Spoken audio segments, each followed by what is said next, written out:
第156章魔核到手。望着身旁倒塌而下的魔兽，萧炎将手中沾满血迹的布巾丢弃，然后翻手间弹出一把匕首，蹲下身来，自顾自地切开了魔兽的头颅，然后缓缓地翻找着。好片刻之后，萧炎眉头紧皱了起来，无奈地摇了摇头，将匕首上的鲜血擦干净收好，站起身来，对着那正盯着自己眼睛眨也不眨的众人耸了耸肩。看来我似乎挺倒霉，什么都没有。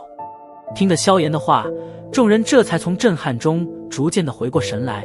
望着萧炎那一无所获的双手，卡岗也只得惋惜地摇了摇头，然后一挥手，大声喝道：“各位，先帮团长解决另外一头魔兽。”